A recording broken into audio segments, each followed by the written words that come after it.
methodologies, and I want to differentiate it a bit from Indigenous research. And then I want to go into just sharing a few aspects of Indigenous methodologies, just so that we can have, sort of a bit of a conversation maybe afterward. But when I go through these aspects of Indigenous methods,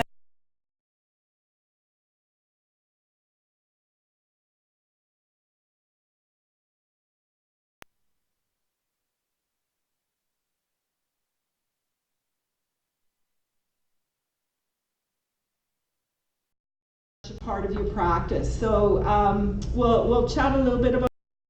And then there are numerous aspects that I could have centered on with respect to Indigenous methodologies, but I really wanted to talk a little bit about community and about protocol and why that matters within Indigenous methodologies specifically. But before we go in any further, I think I've come to recognize that it's really important that I share with you at least how I differentiate Indigenous research from Indigenous methodologies.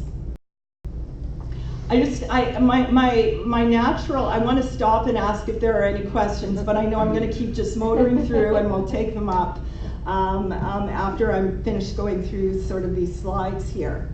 First of all, what I think, I just finished teaching an Indigenous research class, and this is one of the areas that we went through right off the bat. And that's really sort of thinking about sort of Indigenous research and thinking about Indigenous methodologies. Now, Indigenous research and Indigenous methodologies, from my perspective, are different. Now, some people may not have the same perspective as I do, but I'll tell you why I think that it's important for me to talk about them as being slightly different, although they're interrelated and interconnected. So my definition of Indigenous research is really about research that involves Indigenous peoples. So that could include qualitative research, that could include quantitative research, that could include research that's being carried out that is using participatory action research, that's using feminist analysis, that's using community-based, grounded theory, phenomenology. So it could be research. I think someone presented on using content analysis as a methodology today. So what I see Indigenous research as research that involves or has to do with Indigenous contexts and Indigenous people, but that can have a range of different methodological approaches. So the research projects that are involved can have different methodological approaches. And under sort of the umbrella of Indigenous research, we also can find Indigenous and do find Indigenous methodologies. And I'm going to go into how I see Indigenous methodologies and what really makes it distinct from, say, grounded theory or from community-based research.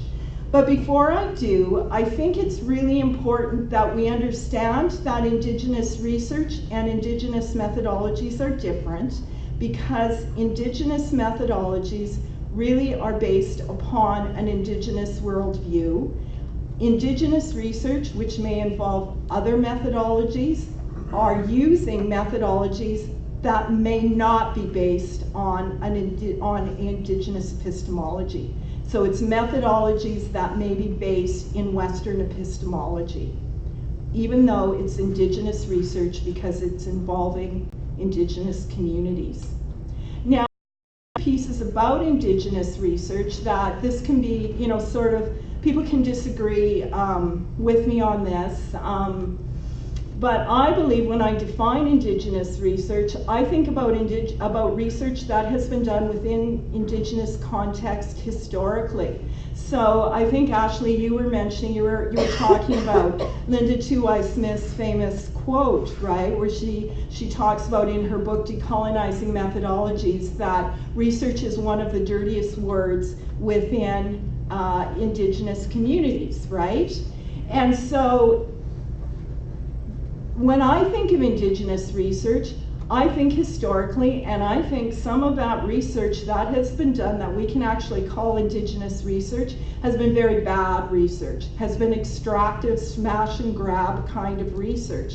And now we are moving to a period where Indigenous research, I think most of all of us have made some sort of commitment, some sort of social justice commitment that Indigenous research in 2017 must be decolonizing research. It must uphold the Indigenous communities. But that being said, if we are to divorce Indigenous research from a history, then we find that there were really unethical practices that were conducted within Indigenous communities, unethical research practices.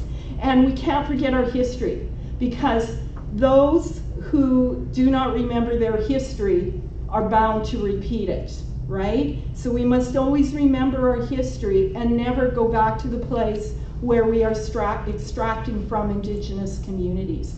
So that's kind of a little bit about how I differentiate between Indigenous research and Indigenous methodologies. And it really, you could say it's a methodological question. So Indigenous see, I'm just already talking faster than I'm moving with my overheads. But to recap, Indigenous research and Indigenous methodology, are they different? Yes, they're different, but they're interconnected. And Indigenous research may or may not be based on Indigenous knowledge systems or methodologies that have Indigenous ontologies. And Indigenous research includes a number of research methodologies, including Indigenous methodologies. And I see my pictures in the way, but the key thing about Indigenous methodologies, and I'm going to just go right into this because this is the key point about Indigenous methodologies. And I say to people, okay, now I'm going to make the point, and actually, after I make the point, I've really made the point of my whole presentation. So if you wanted to get up and go right now, after I make this point, feel free, because this is really my message. Indigenous methodologies are based on Indigenous knowledge systems. That is the key point about Indigenous methodologies. And if you know that, if you internalize that and have you not only appreciate, acknowledge it, but value that, then the rest of it comes. The rest of it comes. And it comes in consultation with the communities that you're working with. It comes in the protocols that you follow. It comes in working with the elders and the cultural holders.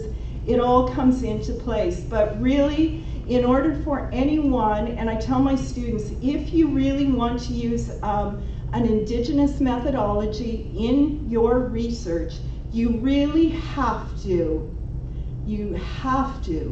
value Indigenous knowledges.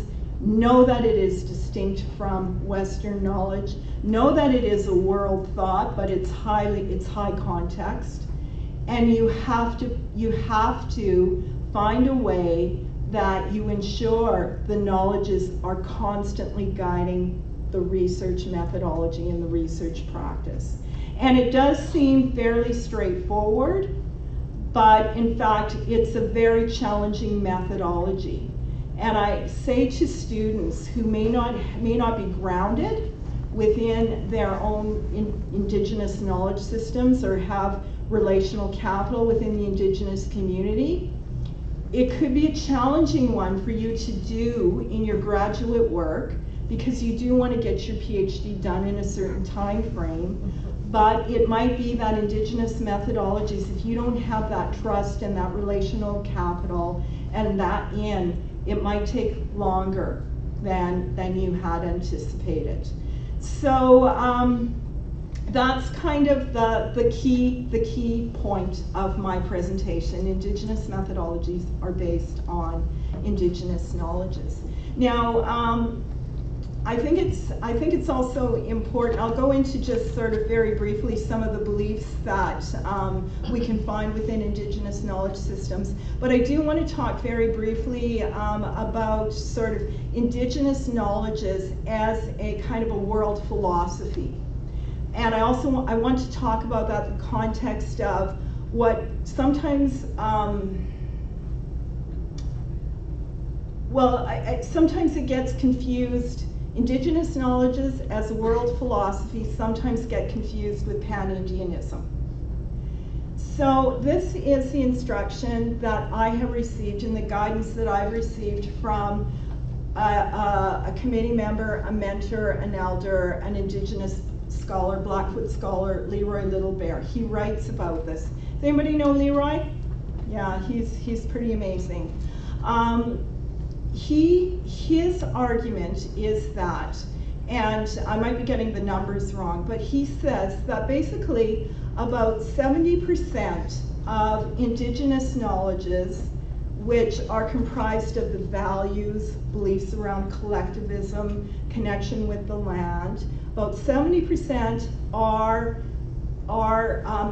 it's a unifying philosophy. So as a Saulteaux person, as a Plains Cree person, I can come and understand what the Inuit and the Innu are saying, or I can understand what the Maori are saying, or I can understand what the Coast Salish are saying, based on kind of having an understanding of a collective value system.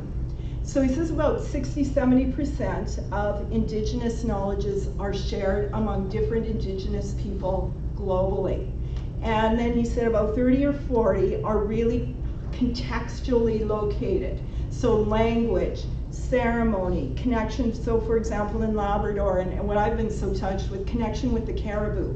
That is really culturally specific and specific to place.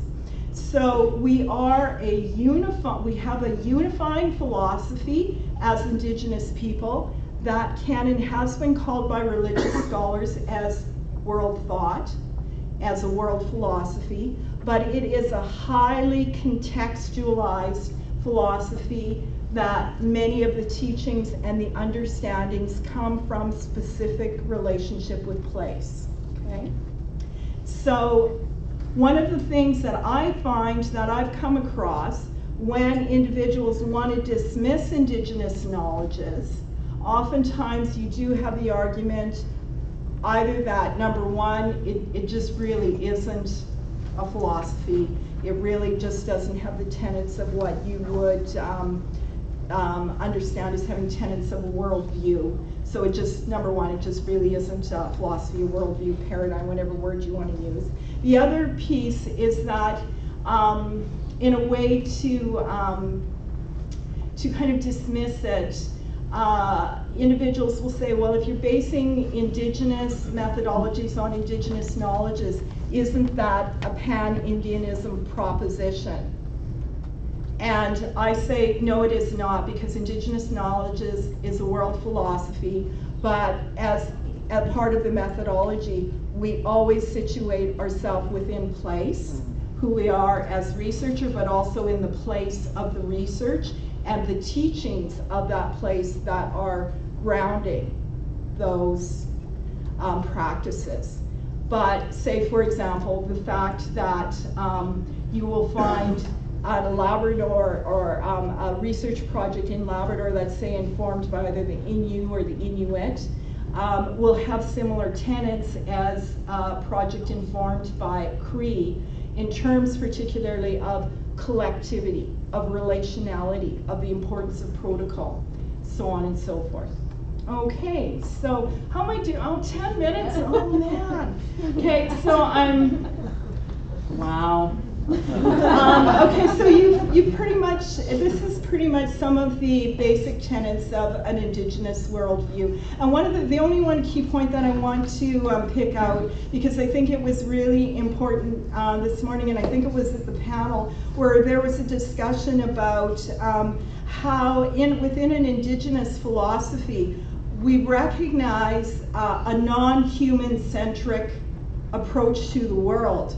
So, for example, we are not superior to the caribou. We are not superior to the eagle. We are not superior to the water. It is not our God-given right to exploit and to harm the earth. We come from a philosophy that believes that there is equity, there's an equality, and all life forms are important, not just human beings. And of course, about being fluid, and that there's a multiplicity of knowledges. And these are so that was more the epistemology, and the epistemology is really about our understandings about knowledge, how we come to know. And we come to know, and our understandings, our epistemological understandings of knowledge are about a knowledge that is holistic, non-human centric, a knowledge that is fluid, and so on. Some of the values which I think are really important, and I differentiate the values from sort of the larger epistemological or philosophical beliefs in research. I differentiate them because I think it really is the values that really serve to tell us how we need to go about doing research. So the epistemology or the philosophy is what we believe about knowledge. The values are how we're going to actually do the research. And when it comes down to it, I really think the values are so important. And the fact that we've had really horrendous research practice in the Indigenous community is because the Indigenous values have not been followed. It's more been smash and grab. What can we take from the communities rather than how can we serve and uphold the communities? And so this is where notions of respect, reciprocity, relevance, responsibility all come into play. And so when we're thinking of an Indigenous methodology and we're thinking of those values of respect and of responsibility, these are some aspects that I've heard this morning, and I'm going to go through fairly quickly, that if you were assessing to see whether a project was using an Indigenous methodology, these are some of the things you would look for. And so that there are Indigenous people on the team. And so that if it's graduate research, then maybe it's an Indigenous faculty member. Or if there aren't Indigenous faculty member, which is a real issue that we've got to deal with in the academy, we need more Indigenous faculty members. If we want to move forward on any kind of Indigenous research, we've got to do it, and we've got to support our graduate students. So, but if sort of in a situation right now, which is going to change, and I know it's going to change, that there can't be faculty members on a students committee that are of Indigenous ancestry, then there needs to be a research team, and I say that or a research advisory committee, and I say that to folks. You need to figure out how to get a small kind of research advisory committee together to give you some kind of direction, because you really do need some Indigenous input. As researchers, and this is where I really sort of connected to with the conversation about humility. As researchers, we humble ourselves by acknowledging those who have assisted us and those who have really supported us, because we have the ability to do research because there's been a lot of people in our life that really have been there for us. And we acknowledge the people in our life, plus we acknowledge the communities who are inviting us in to do research. And so that's a piece of that I think is really about humility. And it's also about knowing who we are. It's also about understanding, okay, what biases are we coming in with? So there needs to be a deep understanding of Indigenous knowledges. And it can't just be a book understanding, there has to be connection with community. But that being said, and I say this to my graduate students, when I see, sort of a proposal or a discussion paper that talks about Indigenous methodologies, I also want to see the writing that is now in the academy by Indigenous scholars who have written on Indigenous research. So I want to give space for folks to talk about their relational knowledges and the organic knowledge that lives in the community, but I also want them to know that there have been others that have gone before, and that there is Indigenous scholarship out there on research, and people have to know that. That context, and that context is hugely important. Knowing place, knowing, you know, sort of the language of the place, ceremony, and just all aspects. And we could even talk about the history of research. Relationships and relational capital. Relational capital is really huge. And this is where I think that you get a real head start if you are connected with community and community has asked you to do research and there is already those relationships in place. I was just talking to a PhD student who went to do research in an Indigenous community. She's not Indigenous, and she has one connection with the community, but that's it. And it's really, really hard to do research in a good way if you don't have those connections, if you don't have people in the community or, number one, inviting you in or are vouching for you. Because it's really, someone again spoke about this today, it's about trust. And it's about having those connections.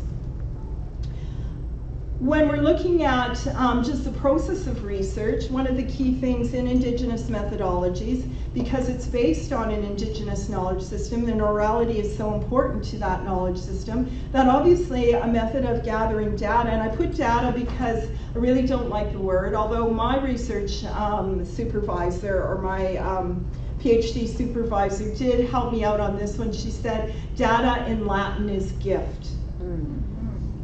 And so I always think of, and I think that when we hear stories from people, people are giving us a gift. It's a sacred gift. And we really need to really take care of that gift. And we need to be able to work with story. We need to have processes that allow people to tell stories on their own terms. So, and there's lots of literature out there that have been written by Indigenous scholars in Australia, in the States, here in Canada. Like, for example, in Australia, they talk about yarning, which is sitting down and having an open-ended conversation. And that's really what we're talking about within Indigenous methodologies, is really hearing stories in a way that honors the stories and does it in a way that's not, that allows people to tell the stories on their own terms.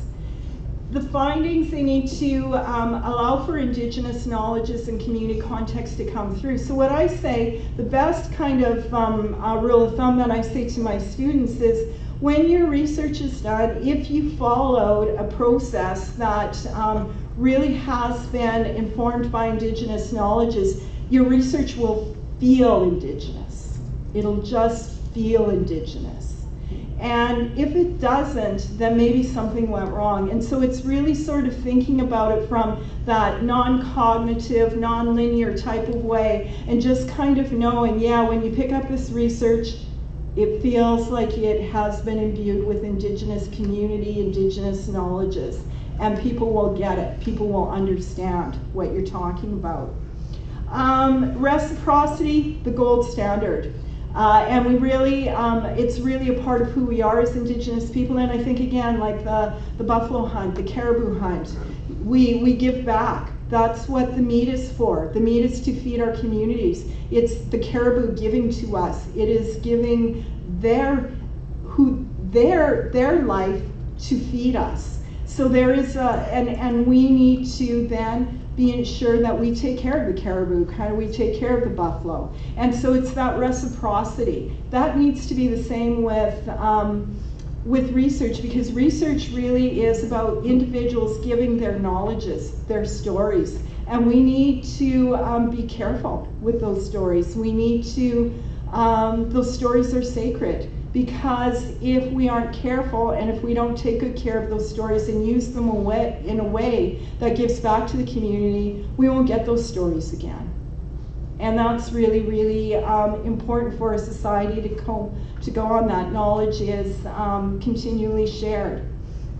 And Indigenous methodologies must be decolonizing methodologies, so it must uphold Indigenous peoples.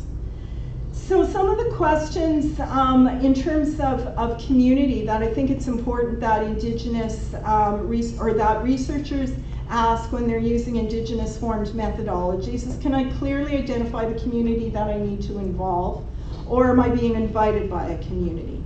Do I have connections with the community, or is it kind of a cold call sort of thing? Am I trusted within the community? Do I have relational capital? And have I had a conversation about protocols? And these are really, these questions are not you can't just sort of checklist these questions and tick them off. These are questions that really are the tough ones, and when people are thinking about Indigenous methodologies and they don't have connection with the community, these are the connections that really sort of stall people, because it is a relational methodology, and you really need to have connections in place.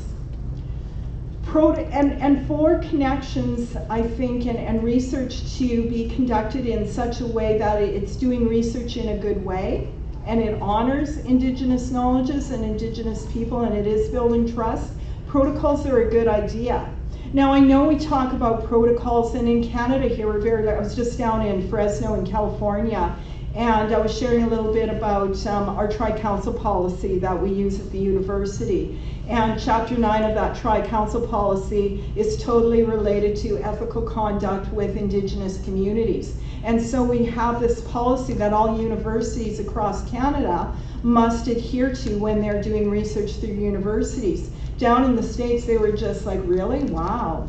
One of the things yeah, I know, when I go down the States, I wonder, like, where do I come from? What am I talking about?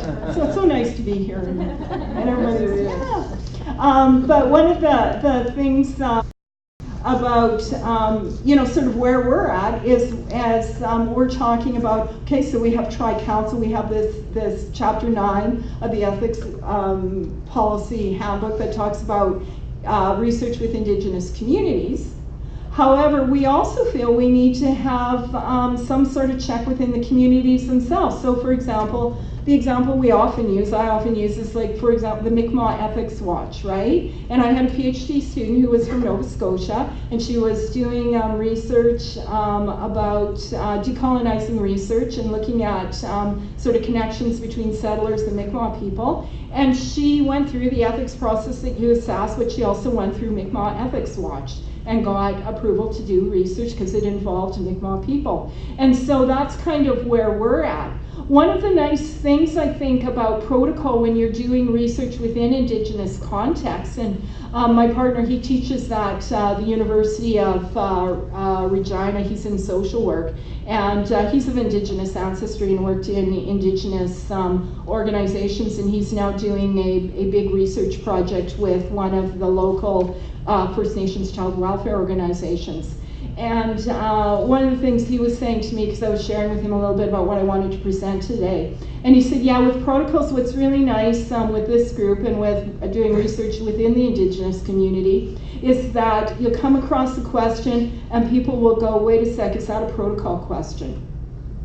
So people will kind of go, okay, I don't think as a research team we can actually make a call on that action. We have to consult, because that in fact might be a protocol question, and everybody just kind of goes, I think that is. I think we better get some, sort of some advice on this from the elders or from people in the community. And there's not a big kind of discussion, well, is it or isn't, what's protocol, who do we have to go? It's just accepted.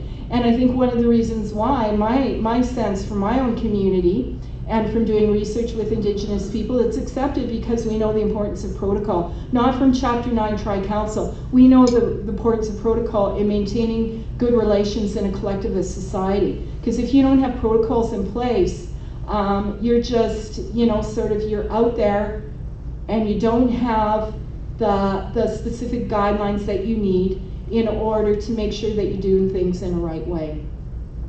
So these are just some of the, in terms of protocols for research in specific that I've put out here. And one of the things that I think we're going to have to talk more about as we do Indigenous informed research, Indigenous methodologies, is we're going to have to talk about data and OCAP. And who owns that data. Right now, if you're doing research under the auspices of the university, you're a graduate student, your faculty is the PI on your research. Your faculty member is the one that really controls that data.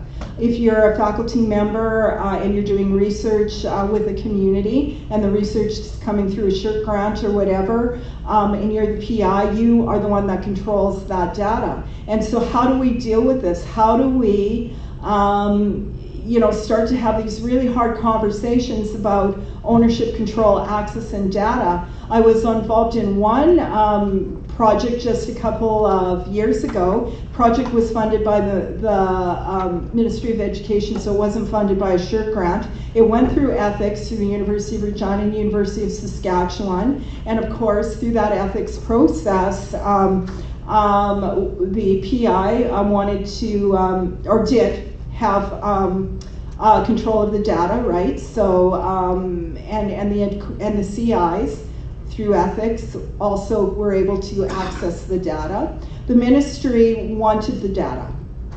They wanted just to see the data.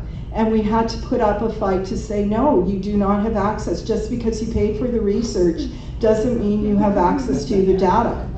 And it was a big fight, and the university actually, could have been a bit stronger on our side. They eventually came through, and the ministry did not have access. The transcripts were actually destroyed. We did write a paper, and we did write a report, but it got into a situation of, in that case, who owns the data? Is it the funder, right? And so we have to have conversations about data ownership and how that's going to work out as we see ourselves moving forward with more Indigenous informed and Indigenous controlled research. So I also have this, I put this slide up because I think it's really important that even though I know when I'm talking about Indigenous methodologies, and we really get grounded and we really get traction in Indigenous knowledge systems and talking about the philosophy, it's sometimes I find for me easy to kind of, yeah, but we're also doing this within the context of the world not yet decolonized. And so we always have to continue to see Indigenous methodologies as a methodology that always has to be mindful of the continuing new, and I'll call it new colonialism, that continues to assault Indigenous peoples. So the Western gaze, materialism, colonialism, neoliberal agenda, this is the train of contemporary Indigenous research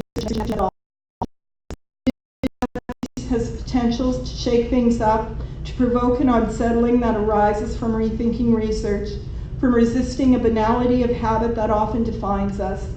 If Indigenous research is to have decolonizing aspirations, it must make one think deeply, feel strongly, and it ought to unsettle. So it ought to feel Indigenous, but it also ought to feel that there is still this tension of doing an Indigenous informed research amid a still colonial world. So this is a quote by Sandy Grande, and I quite like it, so I put it up. It's more related to teaching than research, but it applies, and I just leave it up for you. And I notice it's hot up here. I think it's from from the projector. But I think that's pretty much kind of what I had to share, and I probably have gone over my. But now I would like to really just have an opportunity to have a dialogue with you. And if you have any questions, if I can answer them, that's great. Or maybe somebody else in the audience can answer them. There's a whole lot of wisdom in this room, so yeah.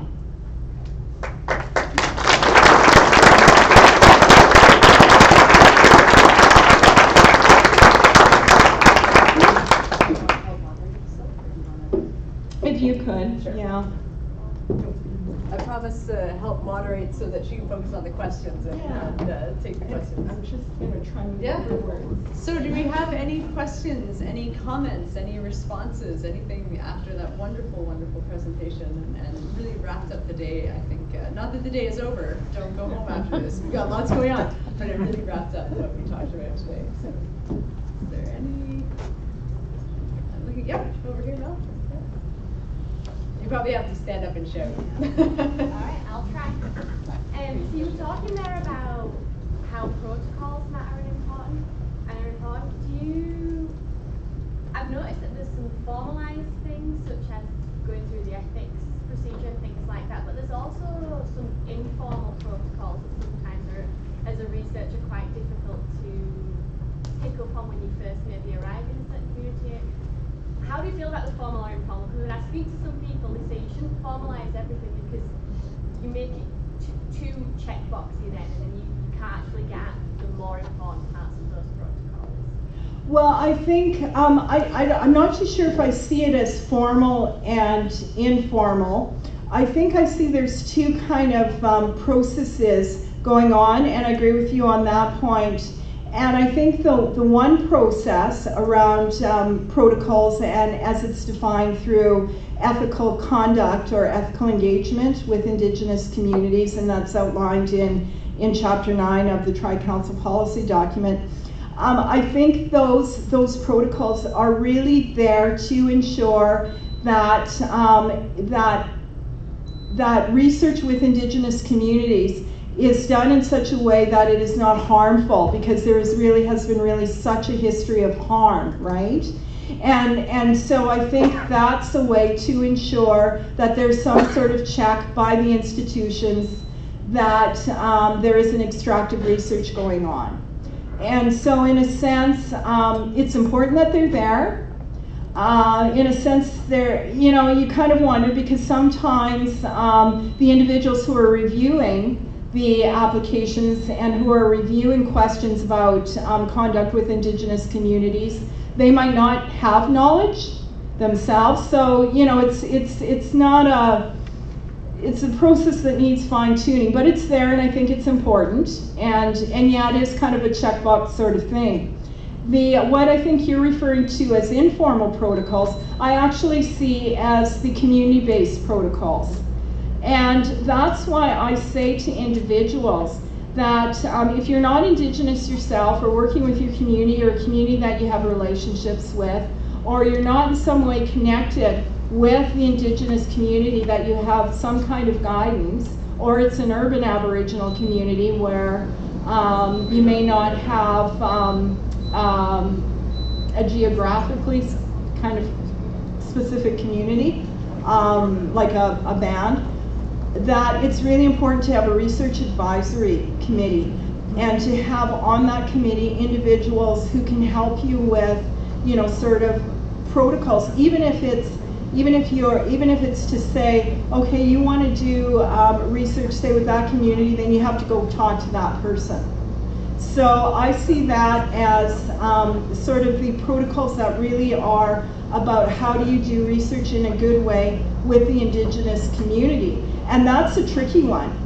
That's really the that you have to get right. And it is more, I would say, it'll take more time, right? Because you have to have a relationship. You have to know who to talk to. You have to know that people are going to talk to you. And that's a piece that can really stall things. And yeah, I don't know if that answered your question. I think both are important, but for different ways. Yeah. Any other questions or comments? Yeah, right? I've got a kind of a multifaceted question. Yell it now that the mics are back on.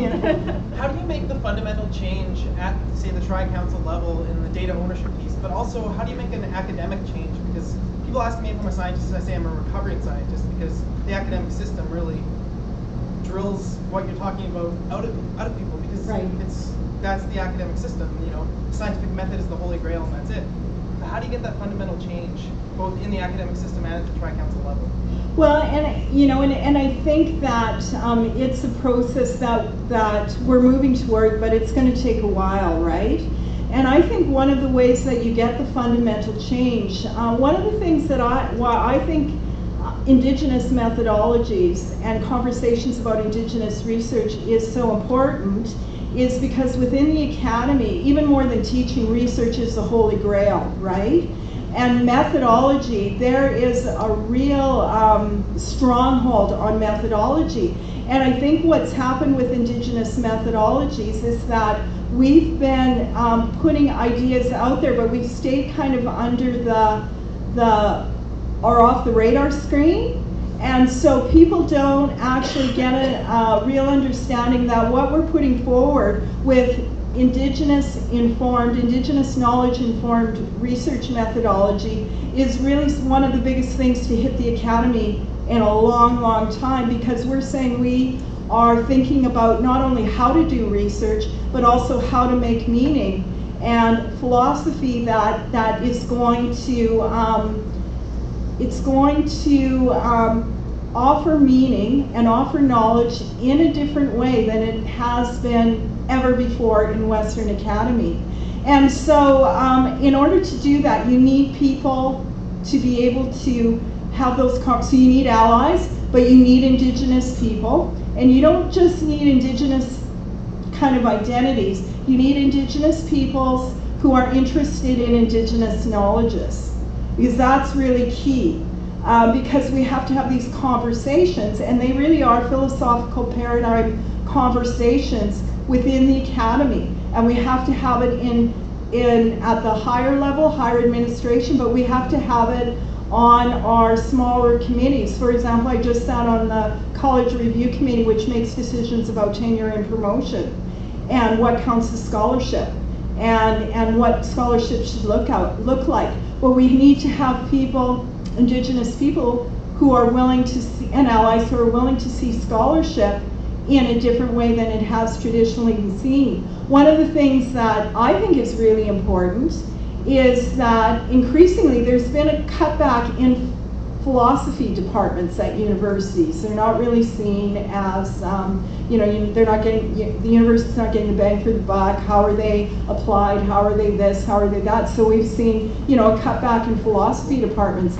I actually think one department or one area that really needs to have a focus on Indigenous knowledges is our philosophy departments. We need Indigenous elders, philosophers, to really sort of begin to inform our conversations, and we need to do it in a way that is really connected and always stays rooted in community, because if we lose that connection to the communities and the knowledge holders and the elders in the community, we're hooped.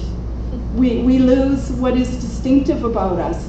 So it really is about having not just people in the academy, but people who are committed to Indigenous knowledges. And we need to have people at different tables. And yeah, that's sort of my thought. I see it changing in the last 10 years. It's hopeful.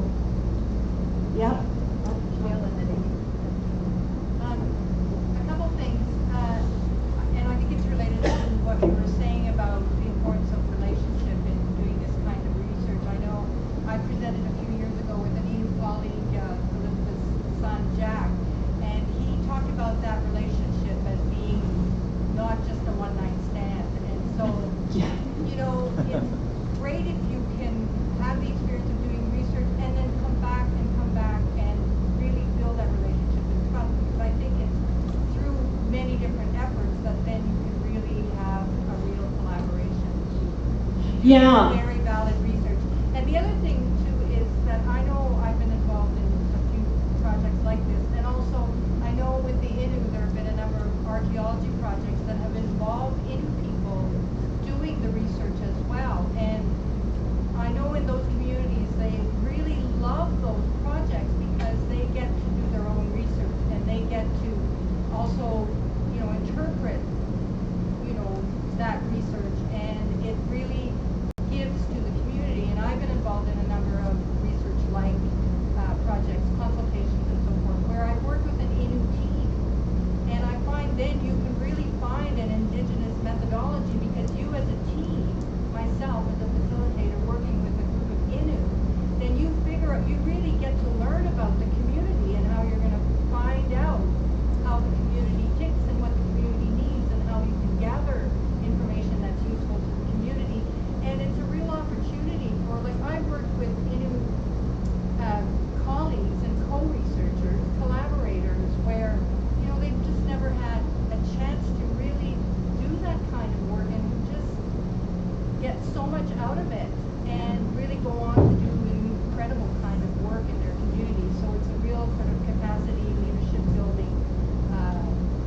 possibilities for them. And, you know, I've learned so much from them as well. So the whole, you know, I don't even know if it's a co-mentoring possibility, if you actually bring in researchers, create the possibilities for the researchers to also come from the communities and really work together.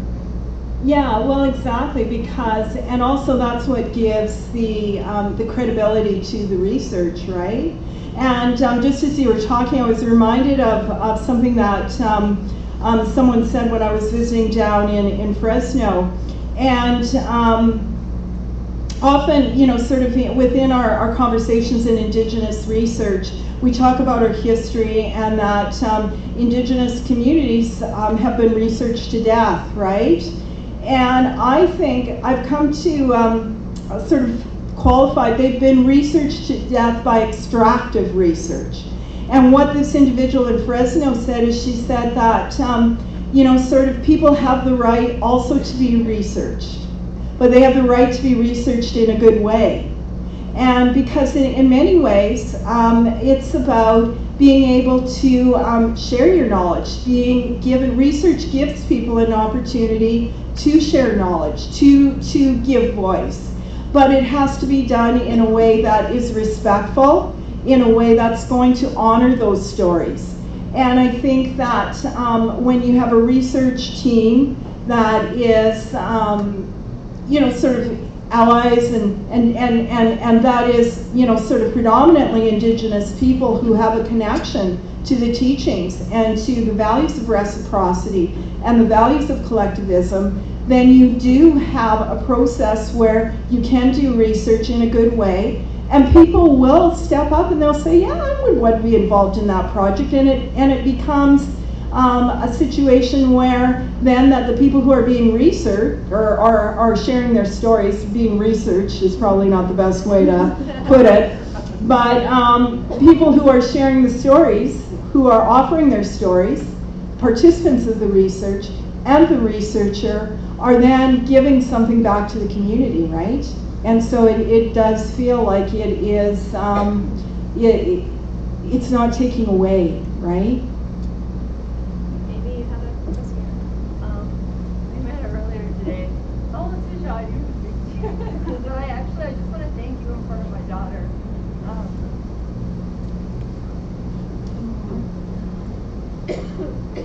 I'm not even emotional. It's that white people spend so much time combating the colonial atrocities of other people's written words. There's hardly anything that I can take up to share with my daughter that reflects who I am. She's also finished now. Oh my God, I'm so embarrassed.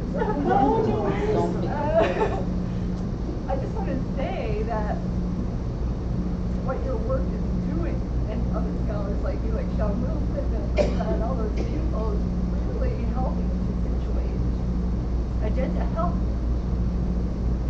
people going through this stuff and trying to balance being a student in a colonized institution that makes you compromise your values because you're trying to think about the greater good of your people and your community, right? So I have no idea what the point is. I was just going to say, it's just that I really encourage people, if you're Indigenous or not, if you're interested in this kind of work, to take very seriously the words and the gifts that's given through books like Dr. Kovac. It's amazing. Sean Wilson did the same thing. If it can bring me to tears, it's life-changing and it empowered me so much. And I just wanted to do the same for my family and for my community, and it's so important. I'm so glad you did. Well, thank you so much, and I have to say that I teach an Indigenous research course, just finished, and I have one of my assignments, which is kind of odd for a research course. I don't know, if it wasn't an Indigenous research course, I'm not sure I would get away with it, but it is, students tell me that it is the most powerful assignment in the whole course. And what I ask them to do, because it's a part of Indigenous methodologies, is to they have to select 5, and only 5 photographs, not 5 slides of photographs, because that's happened, but 5 photographs that, and share with the class, that talk about what are the people, the places, 5 photographs that show us how that has been a part of your journey in bringing you to your research question. And they say to me, oh, that's easy. I can pick 5 photographs and I can, sort of talk about my family, or I can, talk about where I grew up, or, talk about, sort of whatever they want to talk about, right? And they think, okay, yeah, I'll phone that one in. And they say to me at the end, that was the hardest assignment that they've ever had to do. And that inevitably people stand up and they're holding their hands up to the people who have supported them. And it is always with great emotion and tenderness that people talk about, that none of us are here solely on our own steam. We're all here because we've all had people that have held us up.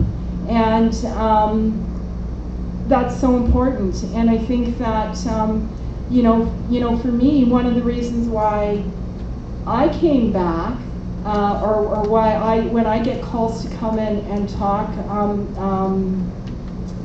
to events such as this, is that I made a commitment when I was doing my research in terms of reciprocity, that if I was ever to get an invitation where there are Indigenous graduate students, and I was an Indigenous graduate student myself at the time, I would come. And at the time, of course, I was just doing my PhD. I didn't even know if my PhD would get done.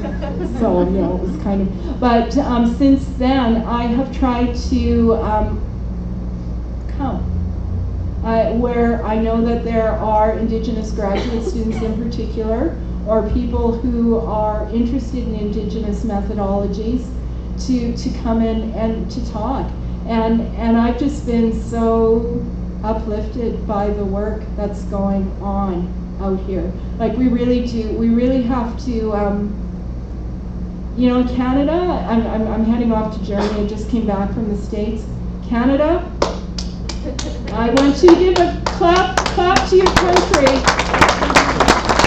It doesn't seem like we maybe ought to be doing that, but we're doing things here that I haven't seen done anywhere else, and we're actually looked at as if we're a bit odd. And how can we have conversations about Indigenous knowledges in post-secondary sites? And I think that's something, and it's not about, sort of the government of Canada, or it's about who we are as people in terms of reconciliation and the choices that we're making on a daily basis to try and peacefully cohabitate with each other.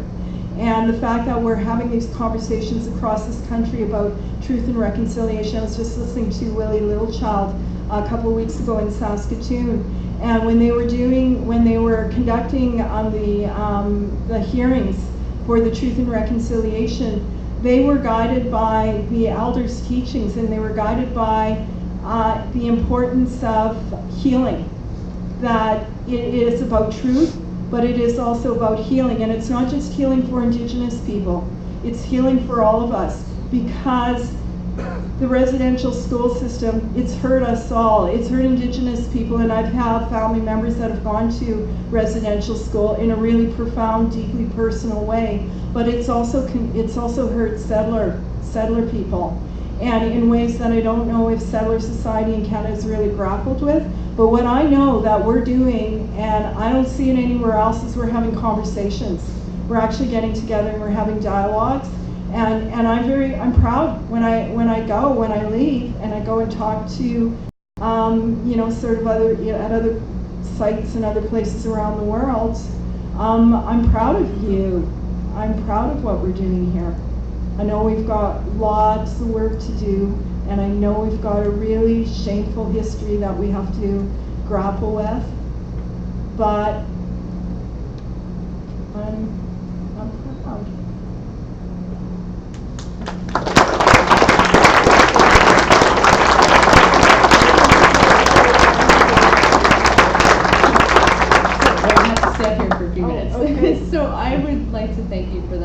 beautifully emotional and powerful and intellectually and spiritually stimulating talk. I think there's so many things that struck me, but the one piece was that I actually didn't know the Latin word of data meant gift. I had no idea, and I thought, how have I been a researcher for so long and didn't know that and make that connection? And it reminded me of Leanne Simpson's The Gift is in the Making. And all I could picture was that all together we're all making gifts for each other, for ourselves, and for the world. And that I actually started crying at that point a little bit while you were talking. I was trying to wipe away tears. But that's what we're doing, and that to me is what we've come together. We are making gifts together through research. And you have forever changed how I will look at that. And that was such a profound moment for me. So thank you so much for that. And I would like to invite up Elder Elizabeth Panashway for 1 second. We have a few gifts of recognition for you because you've helped us make our gifts. But one is, as Elder Panashway is going to provide a little explanation behind it.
Okay, I'm Elizabeth Panashway. I'm a bit nervous.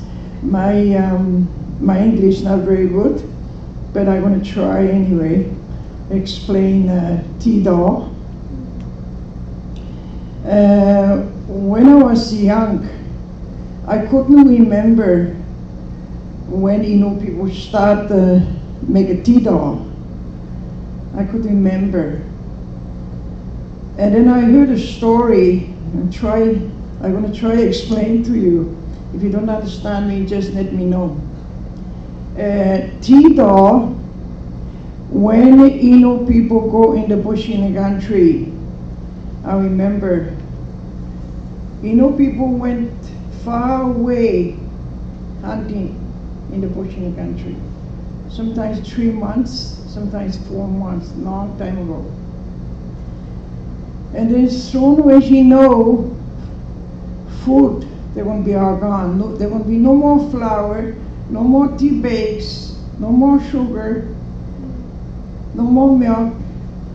Soon everything there won't be gone. And then mothers, grandmothers, grandfathers talk together. And then the grandmothers and mother, she think, I should make a TDAW. That's what I heard story. I should make a TDAW. Put the tea bags inside. That's why the TDAW is so heavy. Inside the tea bags. He didn't want to tell the children. He wanted to keep the tea bags because people, he loves to drink tea. But as soon as he said there would be no tea bags, it's far away to walk to go in the store. And then she make a TDAW, mothers or grandmothers. And then she keep it TDAW, that's what I heard the story. And then when she know no more tea bags are gone, and then he opened TDAW. Nobody knows a tea base inside. And then he opened the TDAW, and then he makes some tea. That's what I heard the story. And right now, today I understand about TDAW. I understand the other way. I understand TDAW right now, today. Nobody dressed long time ago like I had a dress. Not today, nobody. Everybody, people dress like that. Moccasins, dress and a hat.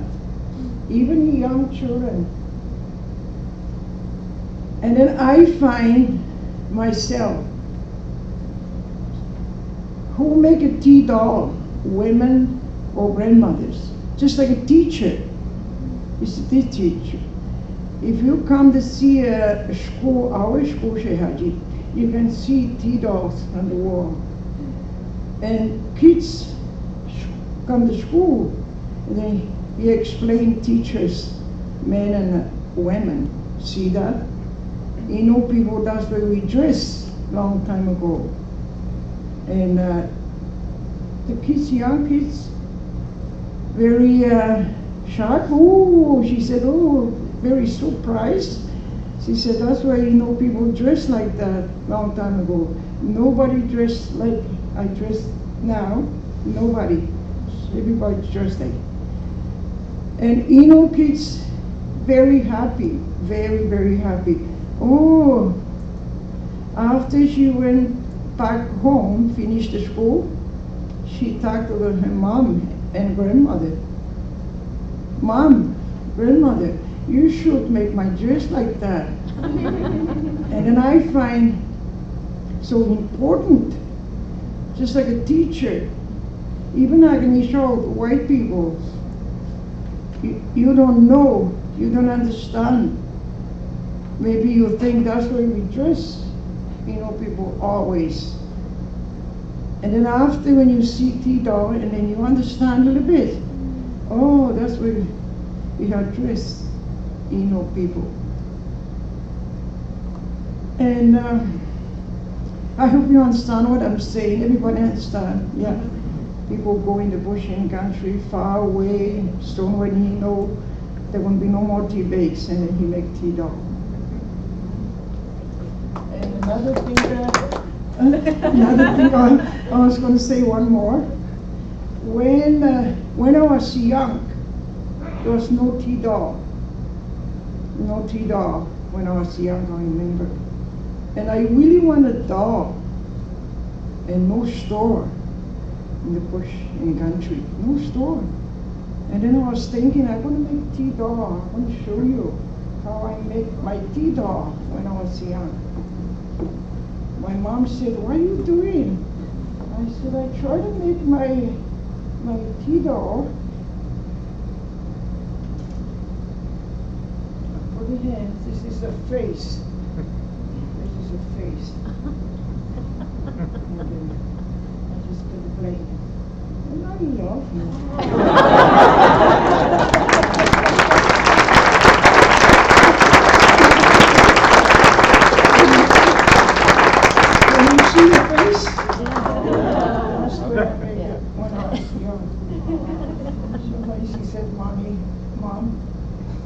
Material jumpers. I need that. Oh, it's young.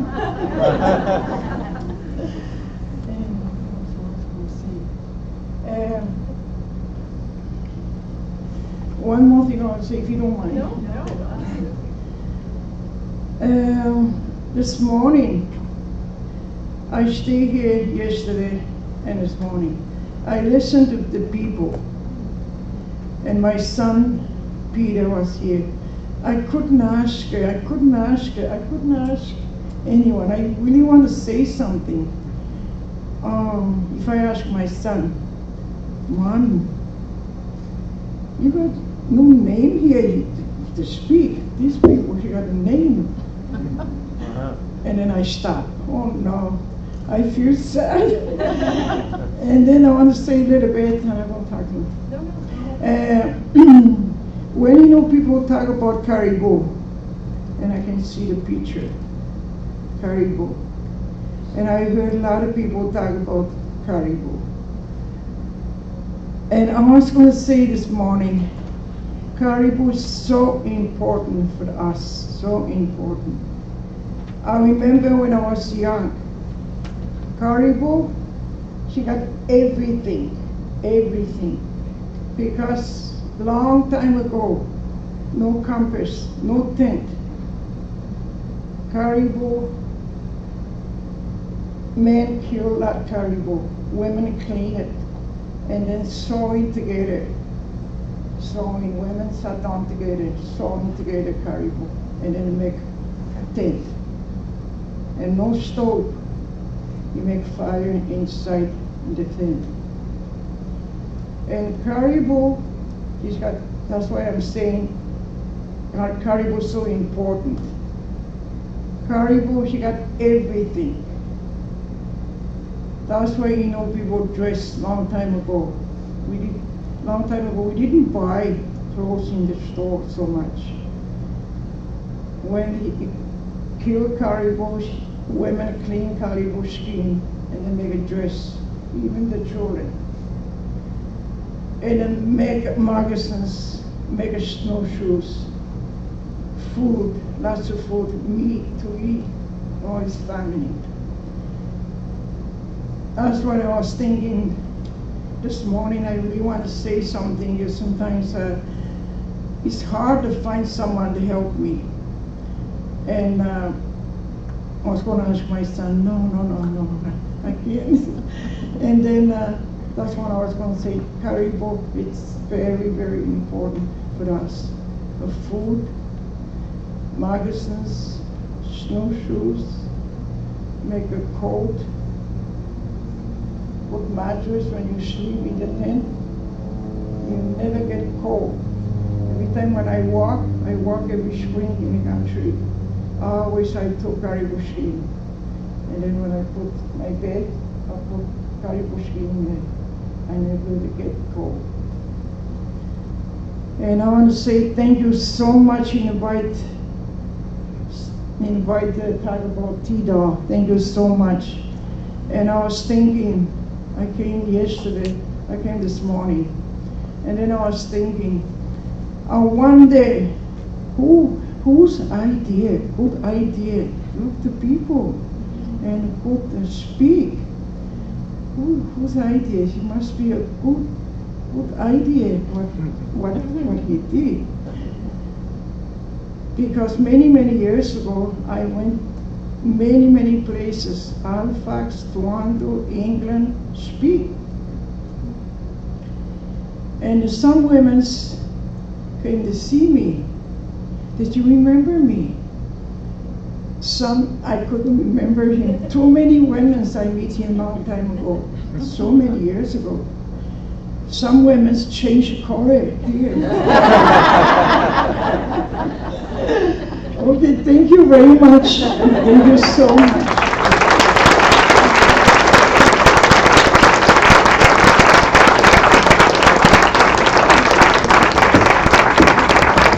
Thank you so much for that and for sharing the wisdom of the TDAW, but also the wisdom of the caribou and the people.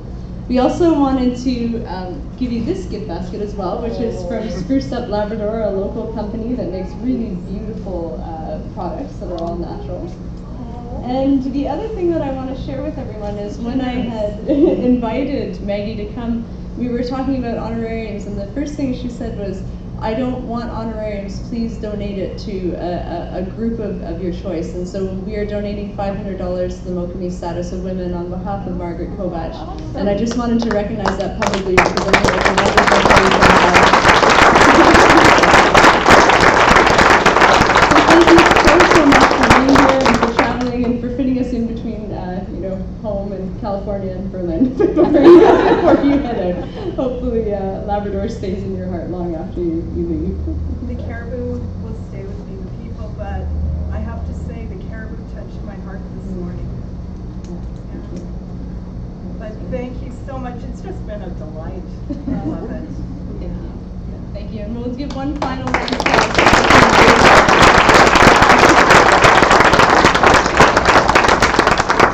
So now we are moving into the poster session, to some finger foods and general opportunity to connect and talk behind the scenes. Some housekeeping. I can see there's still a lot of posters that haven't been yet hung up.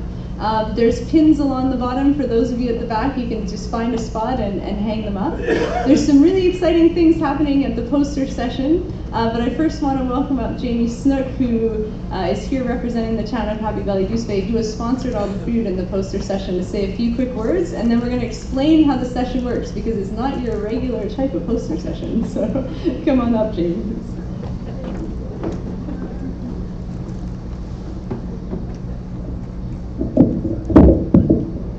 All right, well, certainly as a town, I feel we were extremely lucky to have this opportunity. I really do feel like this forum is going to change things, and I certainly don't feel like anything was extracted here today. By no means. We were very, very fortunate to host. And there were two highlights for me through today that I want to share, I guess, to get them out of my mind and out there, and that one of the highlights was when President Todd Russell this morning talked about how his identity is not up for debate, and these are Indigenous lands, and those were two truths. And I feel as a municipal leader and as a municipal government, that also needs to be our truth.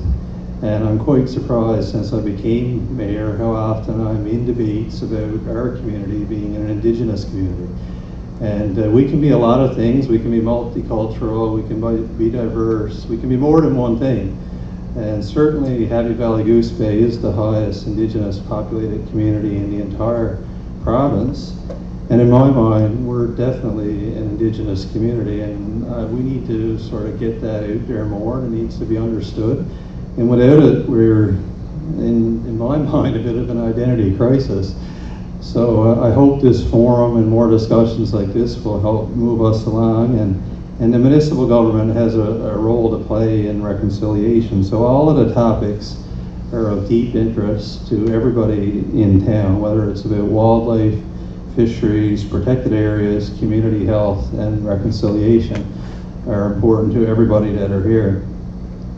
And the second highlight for me that I haven't been able to stop thinking about is when Grand Chief Cupie and Peter Panashwe openly talked about cleaning a caribou, and certainly weren't ashamed to of their culture. And we're in a country where surely Indigenous people won't be criminalized for practicing their culture and standing up for their lands. So if you as researchers and of us collectively can stop this from happening, you would have certainly helped our community immensely. So with those thoughts in mind, I hope you enjoyed the poster session, and thank you once again. Take care.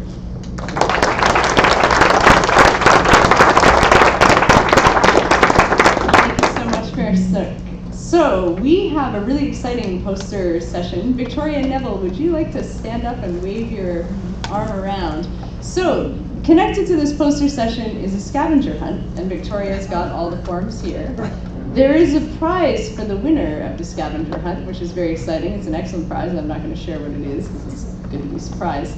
We also have two door prizes. So one's going to be released and announced sort of halfway through and one near the end, and they are both really lovely as well.